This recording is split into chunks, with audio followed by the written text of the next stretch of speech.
My parents gave my house to my married brother and expect me to live in a camper because I'm single. I'm a single man in my early 30s. I've got a brother who's 29, and he's already got 4 kids now. He had his first at 22, and the second followed a year later, then the third 2 years after that, and the fourth is the most recently born a couple months ago.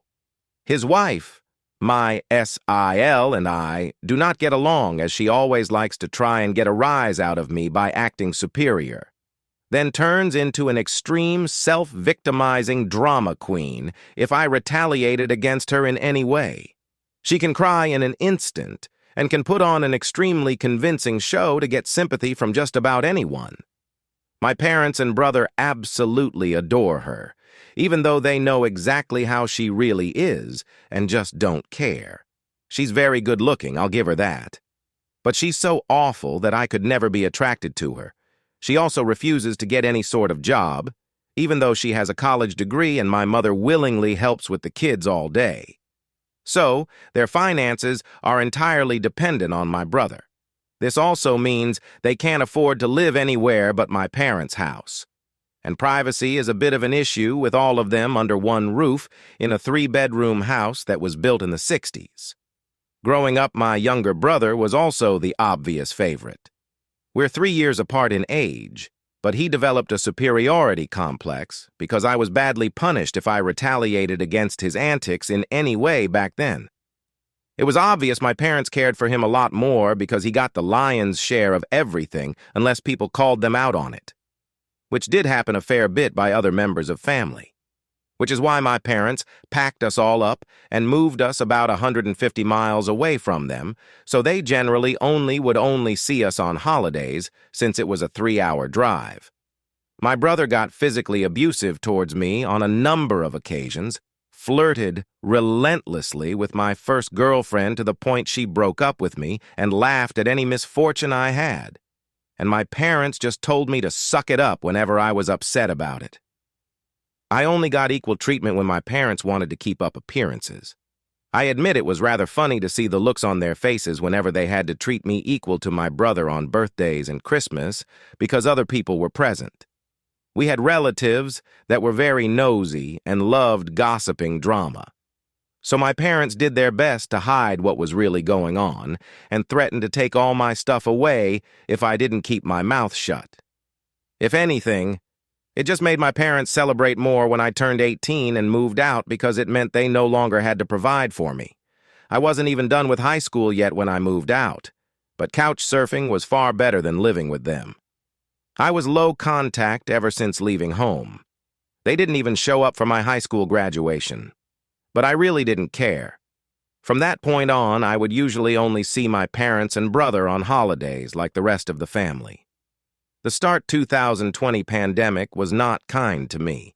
I lost my job and couldn't renew the lease on the condo because my roommate also lost his job and neither of us could afford the place on unemployment money. It was a rented 2-bedroom condo that I really loved. As the lease was ending, my roommate left early to move back in with relatives, and I had to sell nearly all of my stuff because I was soon going to be homeless if I didn't downsize to an extreme. I really shouldn't have rented a place that was so expensive, but I liked living the high life, until that life wasn't kind to me, and I realized I should have been living somewhere far cheaper so I could have saved more money to fall back on. But I had a plan. I own a truck simply for the fact that I've always loved trucks, so I found a $1,000 camper in good shape and put it on my truck just so I could live out of it for a while. It was supposed to be temporary, but I ended up living out of it far longer than I ever thought. I originally was hoping to be able to live out of the camper at my parents' house, where my brother and his family still reside as well. But when I asked my parents to let me stay for a while, they told me they had a full house and didn't want me there. Plus, we hadn't exactly gotten along in the past decade. They said they'd only agree to let me park my camper there if I paid them basically what it'd cost to rent an apartment in my area. That was way too much just to park my camper. I was jobless and trying to save as much of my unemployment money as I could till I could find a new job. I may as well be living in an apartment with that rent price they were asking.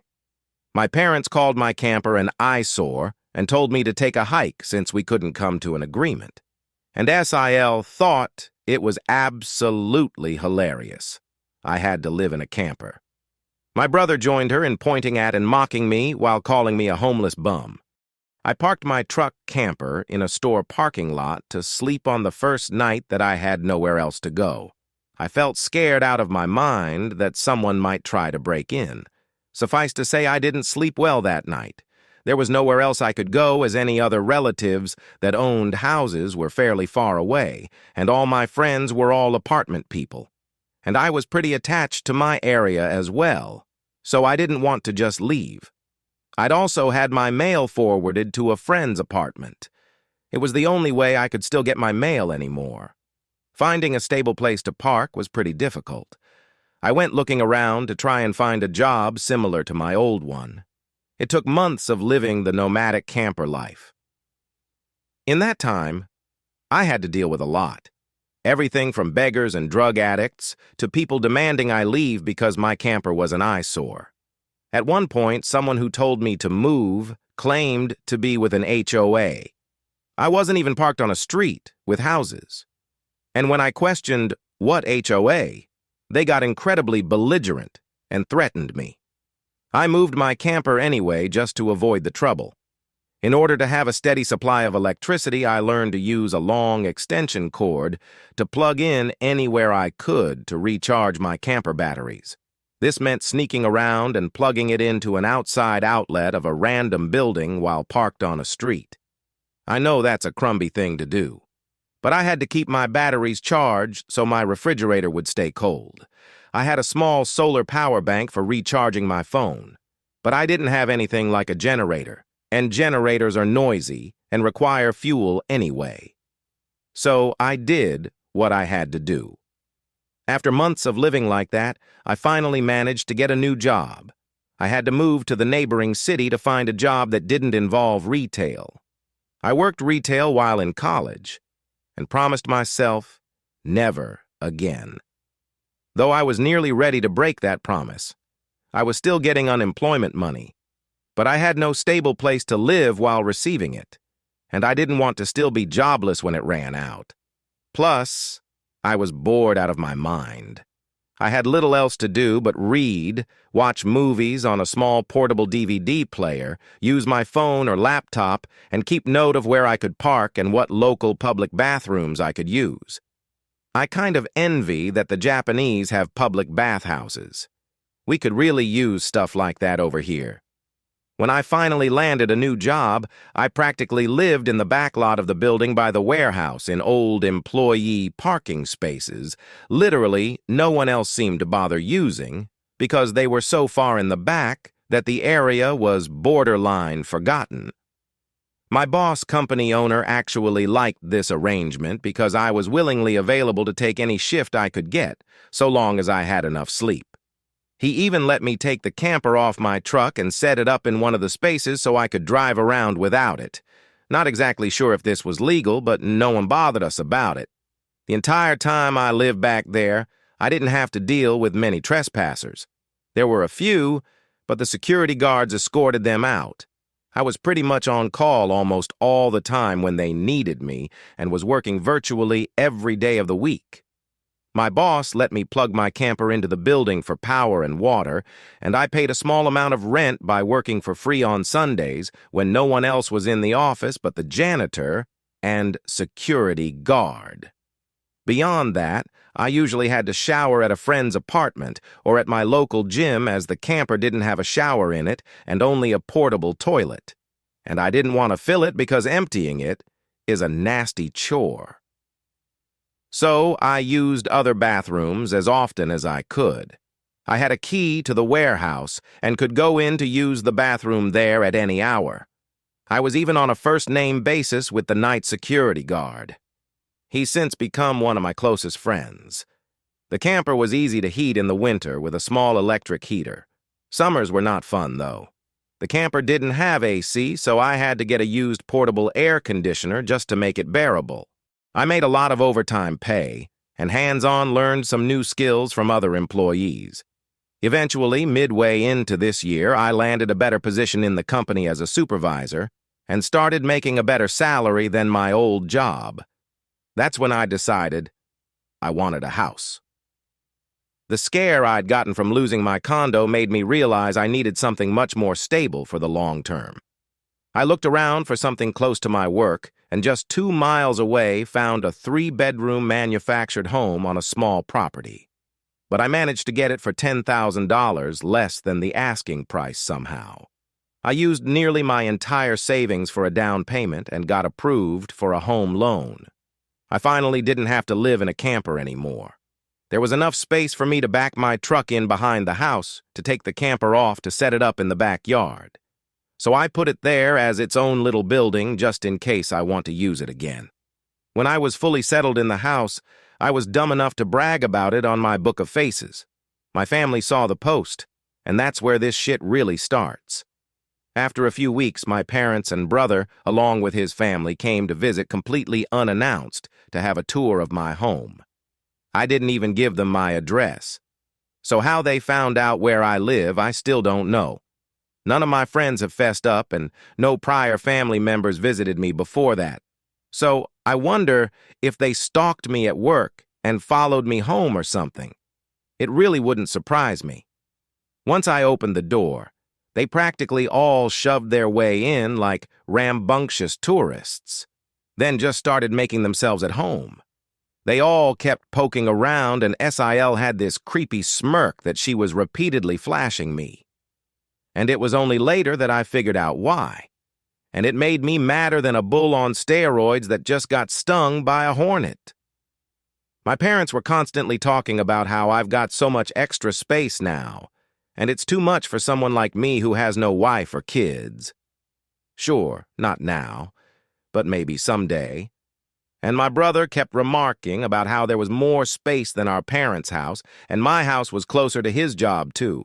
Red flags all around, I know. Eventually, my brother asked me to speak privately. Everyone else suddenly left the room and piled out onto the front porch. That's what finally made me realize they'd planned something. My brother, let's call him Dan for the sake of simplicity, said the house was too much for me alone, and I should let him move in with his family because his wife is pregnant with kid number 4, and my house is much closer to his job. He pointed out that I already have the camper, so I could just live in that outside while they live in the main house. And I like to point out that Dan never once spoke of offering rent. Mind you, he's got a good job. He also started talking about how there would be changes and even curfews, and that I couldn't just walk in at any time without prior notice. If it weren't my brother, I'd think the person I was talking to had lost their mind. But Dan lost his marbles long ago thanks to our parents treating him like he was the center of the world. I tried to speak, but he kept talking over me as if I had no say in the matter. There was no way in hell I'd rent my house or parts of my house to him. Other people maybe, just so I can pay the mortgage off more easily. But certainly not him or his nasty wife. I've heard of this exact kind of situation in videos online many times, and never once did I think I'd actually live it because I thought it so ludicrous. But my parents, brother, and SIL do all fit the bill for a bunch of narcissistic, entitled crazies. So I picked up my phone and set it to start recording, then just held on to it. Dan didn't even seem to care or notice that I'd done this, and just sat there with his arms waving around while talking about all the reasons of why he needed my house. Then went from saying that to acting like it was a done deal and trying to reach out his hand to shake mine. That's when I finally showed my backbone and said, "Hell no." And I said it loud enough that Dan stumbled backward for a second. I'd rarely ever raised my voice to him on that level because I was punished by our parents whenever I did. But this was my house, not theirs. My spine can be as shiny as it wants here. I stood up and then told him that my house was not up for grabs, and acting like I'll let him move in just because they want it won't make it happen. I bought my house for me, and it's not my fault he keeps having more kids and has to keep living with our parents because he can't afford to move out. Dan got as physically close to me as he could without actually touching me and said that I didn't deserve the house and he needed a better place for his family to live. I laughed back in his face and said that was total bullshit because I worked hard to be able to buy my house. Of course I deserved it. Dan started yelling that I have no wife or kids and I don't need all the space, so I may as well give it to him. I said I'm not giving him anything, and he never even offered to pay me rent. If I let him move in, I'd still be covering the entire mortgage on my own house without even being able to live in my own house. Then Dan told me that he shouldn't have to pay rent because his family comes first, and our parents said I was going to do this and that I will. I yelled, as if their word was law or something, and told Dan that they did not have the right or power to give my house to him. Then right 1Q, my parents and SIL barged back in through the front door and surrounded me to try and force me to agree. There was a lot of fighting. But to sum it up from this point on, I heard the line, "Just do it for Dan," way more times than I can remember. In the fight, I told them all they don't have a say in my life or my house, and to get out before I called the cops. Sael screamed the loudest at me about how she was pregnant again, and I can't do this to her.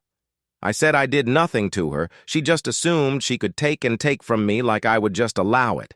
I had no obligation to her or her family. Then I called her a stuck-up bitch who never had any respect for me. So I don't care what she thinks or how many kids she has. I have no sympathy for her. She won't be living in my house. Well, that made her angry enough to attack me. She got in one good hit on my face and tried to do more, but my brother held her back, kicking and screaming. She kept demanding he let her go so she could scratch my eyes out. The phone I was holding recorded pretty much everything. So I held it up and said I was going to call police if they didn't leave right away. My parents told Dan they were leaving. Then my mother said that I had a week to come to my senses. I told her I won't be and to not come back. Then I told Esil that my phone recorded everything, and if she tries anything, I'll press charges for assault. She screamed at me and then stormed out loudly crying with her face in her hands. My mother was the last one out the door and said that I better do this for Dan and Sil. I responded by telling her I won't be.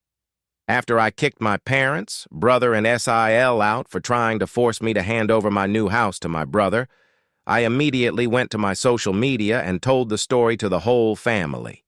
It spread pretty fast.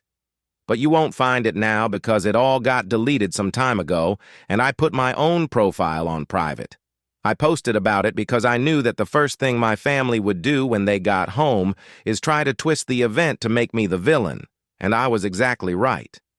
But I had about an hour to get started before them, and I had video evidence to back up my story about what they'd done. No, I don't plan on showing the video here, so don't ask. Being preemptive worked because I got a fair number of family members on my side right away. My parents, brother, and SIL must have been all set to write their own post, but it was too late, so they didn't even bother trying to lie much.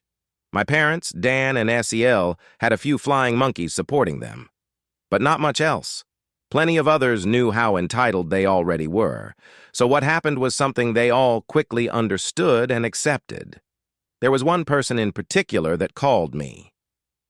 I don't know who they were, but they ranted at me that I was a horrible brother, and I needed to make way for a real family man. I just ended the call and blocked the number. This didn't repeat. The week went by, and my parents showed up with Dan at my front porch just like they said they would in their prior ultimatum. They rang my doorbell like crazy and also pounded on the door until I finally answered. I opened it just a crack, and they tried to shove their way in again. But I'd installed a couple of latch chains that prevented it, and even braced my body against the door for good measure. My father and brother demanded I let them in, but I said I was recording everything on camera and would call the police if they tried to force their way in again. My mother calmed them down, and then in her most sickly sweet tone, asked me if I was ready to let my brother move in. I told her and the rest of them to fuck off and never come back. My mother put on the crocodile tears and asked me why I can't just do this for Dan, because he's my beloved brother. I laughed and then bluntly said, I do not love him as a brother because he treated me like shit for years, and they only encouraged him to do so. They are terrible parents, and he is a terrible brother, then told them to leave or I'd be calling police ASAP. They all left surprisingly easily, apart from my mother's loud crying and the others giving me dirty looks. One could say making them leave was suspiciously easy. I thought the whole mess was over. But I guess I should have taken them more seriously because they had other stupid plans. I came home later that week on Friday evening to find a moving truck and my brother's minivan parked in my driveway. It was Dan and his family there moving stuff in. He just waved to me with a shit-eating grin when I saw him. I was furious and told him and the rest of his family to stop, but SEL smugly said to me that, like it or not, they were moving in. And then in the most fake way, while tilting her head and puckering her lips, she said that it was okay because my mommy allowed it, and I should always listen to what my mommy tells me. I seethed with rage, just hearing those words and looking at her smug, bitchy face. So locked myself in my truck to call the cops right away.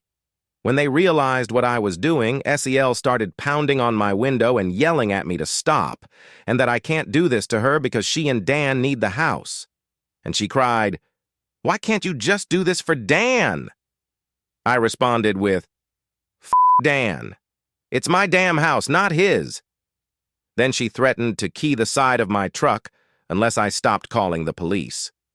All of which the 911 operator heard thanks to the window being slightly open. I told SEL if she damaged my truck, I'd sue her, and she was smart enough to retreat. When the police arrived, Dan and SIL, along with their kids, had locked themselves in my house. I told cops what had happened, as well as showing them my new driver's license that had my current address on it. Then, when we went to my front door, I saw that they'd changed the lock. And the old lock was laying on the porch with the center of it drilled out, and the drill they used was laying right next to it, with a complete Harbor Freight drill bit set. Could they have been any more stupid leaving evidence out like that? I pointed out the broken lock and drill, then gave the police a rundown on all the events that happened prior. Well, I guess Dan called our parents over at some point after I arrived home, because they showed up while I was talking to the cops. My parents immediately lied and started saying that I'd agreed to rent my house to my brother and his family. I said that was an easily provable lie one way or another. So Dan and SEL finally came out of my house with some papers in hand. They both looked super smug, like they'd somehow outsmarted me. They'd actually drawn up and printed out a fake rental agreement. But my signature was not on it. There was one, but it looked nothing like my handwriting. I don't think any of them have ever actually seen my signature. So that was incredibly stupid on their part. I told my parents and Dan that was stupidly blatant fraud. And if the cops investigated, they'd easily figure that out. And I don't think going to jail and court would do them any good. It could even make Dan lose his job, which is his only means of providing for his family. I also said I would get a lawyer and sue for damages if anything of mine was lost, stolen, or broken, and I'd call CPS too for good measure. Dan went white and looked really scared when I said all that, but my mother got between us and doubled down about how I should just do this for Dan and live in the damn camper so they can finally have a family home to themselves. I yelled at her that if she thought it was such a good idea, she could do it for Dan herself and let Dan have her house to himself instead. The cops separated my mother from me, and I said I wanted them all out right now, or I'll press charges. I stated in a shout about how they'd drilled out my front door lock to break in. The lease papers were obvious fakes. They badly forged my signature, and I have recorded video of SIL attacking me. Those are felonies I could f*** over their lives with if I wanted. And if they didn't leave, That's exactly what I'd do. The only reason I hadn't already was for the sake of Dan's kids, so they have one chance to get the f*** out. The moment my parents heard that, I think it finally clicked that they could not force me to do it for Dan. My mother surrendered and said she'd put an end to this. Then she went over to SEL and spoke with her quietly for a minute while my father spoke to Dan. Sil instantly started loudly crying and ripping up the fake rental papers into tiny bits and tossing them like confetti, only to have an officer tell them to pick up the bits of paper or he'd cite them for littering. Both of the cops at this point had the "I don't get paid enough for this" looks on their faces. Dan had to start telling his kids to load their stuff back into the moving truck. The kids were all crying, and the eldest was sobbing that he won't get his own room now. CL and Dan gathered their kids up to try and make one last pathetic attempt to guilt me with the sad family routine. You know, where they all gather together in a sort of group hug while all facing one direction. I swear, I think they'd practiced it beforehand. All of the kids had the same pleading look with quivering mouths. SIL kept rubbing her pregnant belly and tilting her head to look like a sad puppy. And my brother just made the saddest face he possibly could and said, "Please don't do this. We need to be able to live here." But I didn't falter and told them to keep packing. All the kids in SIL turned the crying up to 11, and Dan yelled at me, "Are you satisfied with yourself? You've denied us a home because you're too selfish to share and help out family." I ended up laughing like a maniac and retorting that what he was trying to do was taking, not sharing. And no amount of crying will make me let his family move in because he's no brother of mine anymore. He's just an entitled prick who thinks he can take whatever he wants from me like when we were kids. Dan started F-bombing me until the cops told him to cool it, or he'd be in cuffs regardless if I wanted to press charges. He sucked in his lips and looked a mix of afraid and supremely pissed off. I asked the cops if they could stick around until my parents, brother, and SIL had all left, and they said they had no intention of going anywhere until this had been resolved. In fact, in the next few minutes, 2 cops became 4 as more drove in for whatever reason. That gave my parents some extra incentive to get moving. I made Dan give me the keys to the new lock he'd put on my front door. Though I got another lock the next day anyway because I didn't know if he had copies of the keys or not. He was really reluctant to hand them over. Then instead of handing them to me, he actually threw them down the street and into a storm drain while saying to go get them myself. But one of the cops scolded him for that and made him go get them. He had to pull the grate off just to get at them, and he got pretty dirty in the process. When he got the keys back, he just grumbled, then slammed them down into my hand. I then told them all to leave and never come back. My mother said I'd be disowned for this, as if that were some kind of threat to me, and I voiced that to them. Then, in an overly sarcastically, I said something along the lines of, "Oh no, that means I won't get to come to any holidays with you guys where I always get treated like shit by you all anyway, because Dan has always been your obvious favorite. You treated all me so badly when I was growing up that if Dan ever needs an organ donor, I wouldn't give him anything. So do like you always told me to do when I was mistreated by all of you and suck it up." My parents were floored after I said all of that, and the quartet of cops were looking pretty judgmental at them as well.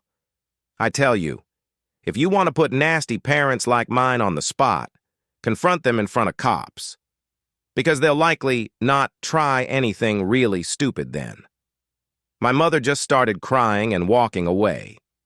My father just stood there looking like he wanted to hit me, and Dan just held his kids in defeat. Oh, and SIL was off having a tantrum in my front lawn. Soon enough, they all formed a line handing out boxes and got their stuff out of my house. Nothing had been unpacked yet, so it all was taken out pretty quickly. But while doing it, my mother kept saying it wasn't too late, and I could still do it for Dan several times.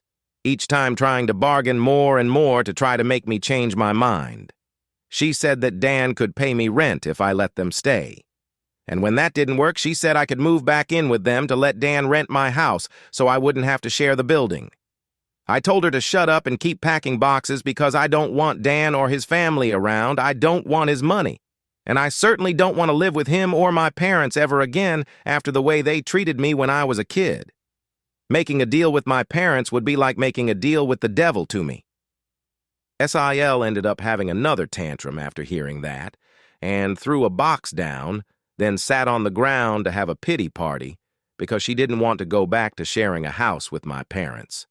And she just sat looking angry, sad there until everyone else was finished. She didn't even want to get up when it was time to leave. They finally got everything out of the house and into the truck. So before they left, I laid into my parents one last time about all of the shit they put me through growing up. And with 4 cops being right there, they couldn't do much other than stand there and take it for once.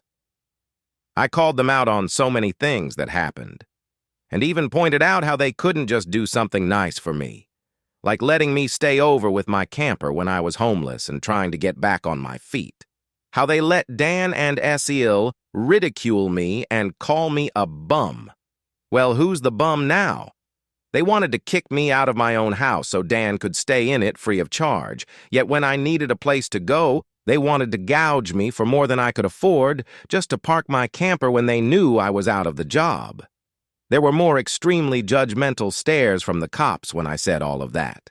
So I put my parents on the spot one more time and asked them what I ever did other than being born to deserve being treated so badly. Because when I finally have a bit of success in life, they want to snatch it away from me for their favorite child since they'd rather I give everything to Dan and have nothing for myself. I bought my house using the money that I earned. I owed them nothing, and I won't be asking anything from them ever again, because clearly I will never be anything more than a doormat or a cash cow in their eyes. I got no answers from them.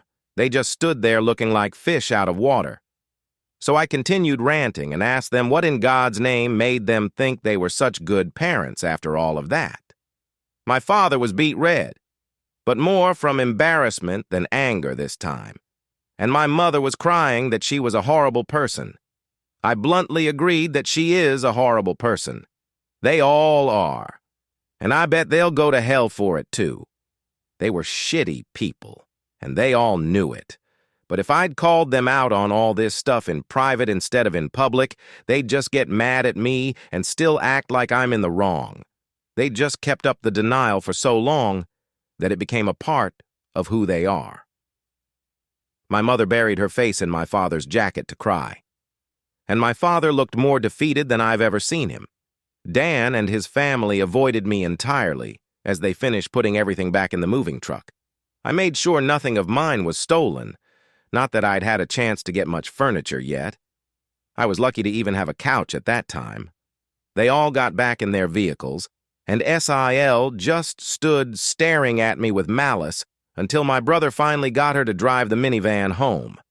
And as soon as they were all gone, I got back online again and spilled the beans what happened. My parents were too embarrassed to even try and defend their actions this time. And while the family was somewhat split before this incident, it was now a landslide in my favor. Nearly all of the family has sided with me after this incident, and those who haven't simply aren't siding with anybody. No matter how much my parents previously tried the "we did it for Dan" line, no one listened anymore. So any remaining familial support they had is now gone. Many in the family who I expected wouldn't side with me did. That includes the former flying monkeys, so I guess they've finally had enough. Around that time, I offered to host half the family at next Christmas Eve in my new house. My parents were not invited. I wasn't blocked on my brother and SIL's profiles, surprisingly, and I saw SIL had her 4th baby in early November. They are still living with my parents.